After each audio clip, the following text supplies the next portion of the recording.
এই মুহূর্তে ফেনীর দাগমী এবং সোনাগাজী এলাকার পানি খুব দূরে প্রবেশ করছে। এসব এলাকায় পানি বাড়ছে, তবে ফেনী শহরে পানি কিছুটা কমলেও এই মুহূর্তে ফেনী শহরের বিভিন্ন পাড়া মহল্লায় পানি আছে। পাড়া মহল্লায় এখনো একতলার ছাদ পর্যন্ত পানি ডুবে আছে।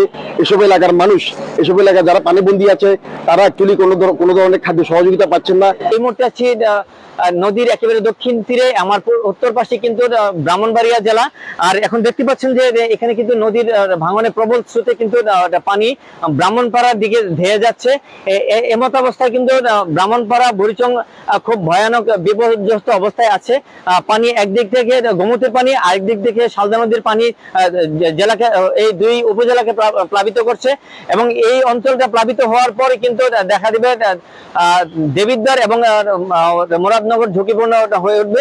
এরই মধ্যে কিন্তু এখানকার জনজীবন অনেকটা ঝুঁকিপূর্ণ হয়ে উঠেছে। মানুষ কিন্তু নিরাপদ আশ্রয়ের জন্য ছুটোছুটি করছে।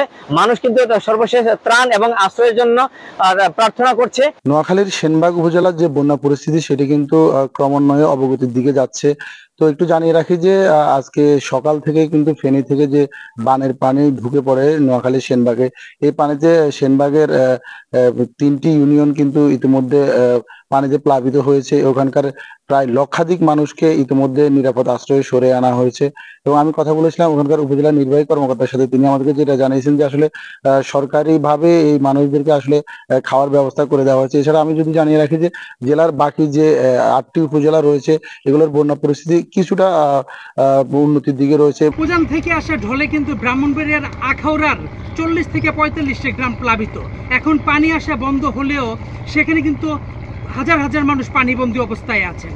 বিশেষ করে মানুষের সামনের যে গ্রামগুলো আছে সেগুলোতে পর্যাপ্ত সংখ্যক খাবার মানুষ পৌঁছতে পারলো, ভেতরের গ্রামগুলোর অবস্থা কিন্তু করুন। সেখানে কোনো স্পিড বোট এবং নৌকা না থাকার কারণে মানুষ কিন্তু শুকনো খাবার নিয়ে সেখানে পর্যন্ত যেতে পারছেন না। এর মধ্যে কয়েকটি সংগঠনকে দেখা যাচ্ছে তারা কোমর পানি অতিক্রম করে সেখানে চেষ্টা করছেন খাবারটুকু পৌঁছে দেওয়ার জন্য। এবং মানুষের মধ্যে বন্যা পরবর্তী যে একটা হাহাকার, সেটা কিন্তু সেখানে কিন্তু এখন পরিলক্ষিত হচ্ছে।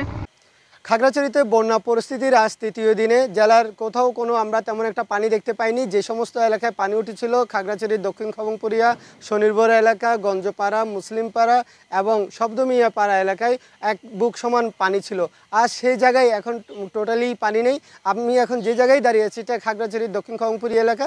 এখানে ম্যাক্সিমাম জায়গা থেকে আপনি দেখতে পাচ্ছেন পানি একেবারেই মাঠে নেমে গেছে ঘর থেকে।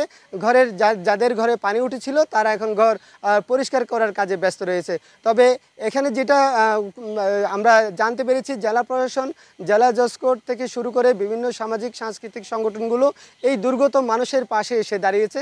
তাদের কোনো রকম অসুবিধা যাতে না পড়ে সেদিকে তীক্ষ্ণ দৃষ্টি রাখছেন সবাই। তবে খাগড়াছড়িতে এখনও পর্যন্ত বন্যা দুর্গতর বিষয় নিয়ে কেউ হতাহতের মতো ঘটনা ঘটেনি, কেউ এখনও পর্যন্ত না খেয়ে থাকেনি। তারা প্রত্যেকটা জায়গা থেকে সাহায্য সহযোগিতা পাচ্ছেন।